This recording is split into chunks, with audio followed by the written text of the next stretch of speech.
বিজেপির মণ্ডল সভাপতির শিশু সন্তানকে ডেকে বাবাকে খুনের হুমকি দেওয়ার অভিযোগকে কেন্দ্র করে উত্তেজনা ছড়ালো বাঁকুড়ার কোতুলপুর বিধানসভার জিপটা গ্রামে।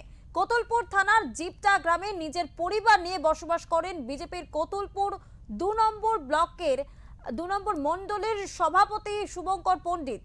তার 8 বছর বয়সী ছেলে গ্রামের রাস্তায় খেলা করছিল। অভিযোগ, এক অপরিচিত যুবক ওই শিশু সন্তানকে ডেকে তার বাবাকে খুন করার হুমকি দেয়। পরে শিশুটি বাড়িতে গিয়ে তার বাবাকে ঘটনার কথা জানালে শুভঙ্কর পণ্ডিতের নেতৃত্বে স্থানীয় বিজেপি কর্মীরা গ্রামের মধ্যেই বাইক আরোহী ওই যুবককে ধরে ফেলে ঘটনার জবাবদিহি চায়।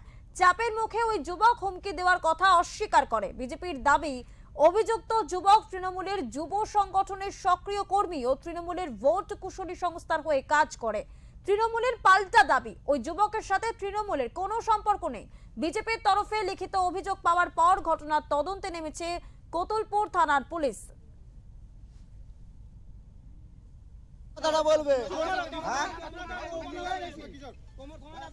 তুমি যা পারো করে যাও, আমি তোমাকে বলছি তুমি যা পারো করে যাও, চলে যাও। তোমরা যতক্ষণ কথা বললে শুনো, তোমার যতক্ষণ কথা বললে আমি তোমাকে একটা কথা বলছি। তোমার যদি এখন ছেলেটাকে আমি কোনোদিন দেখিনি, জানিনি, ওকে চিনিও না কোনোদিনও।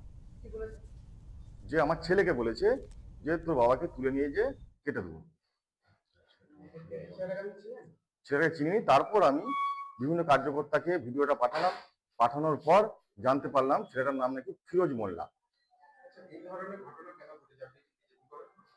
হতে পারে। কালকে একটা ঘটনা ঘটেছে। কালকে আমার শিওর অঞ্চলে শান্তিনাথ তলায় ফ্ল্যাগ কাটাচ্ছিলাম। আমি ছিলাম এবং আমার বিষ্ণু সাংগঠনিক জেলার যিনি জিএস সাধারণ সম্পাদক মাননীয় শৈলেন মন্ডল মহাশয়, ওনাকে এবং আমাকে দুজনকে প্রায় 70 থেকে 80 জন টোটাল তৃণমূলের কার্যকর্তা মিলে আমাদেরকে হেনস্থা করেছে এবং মারধর করেছে। দেখুন, প্রমাণ তো অনেক কিছু পাওয়া গেছে। শুনলাম নাকি যে তৃণমূলের আইপ্যাক হয়ে কাজ করে। সম্পূর্ণ মিথ্যে কথা। ফিরোজ মোল্লা বলে আইপ্যাকে কোনো এখানে আমাদের কেউ নেই। যুব নেতাও ফিরোজ মোল্লা বলে কেউ কোথাও নেই। আমাদের কোতুলপুর ব্লকে আছেন এখানে যায় না।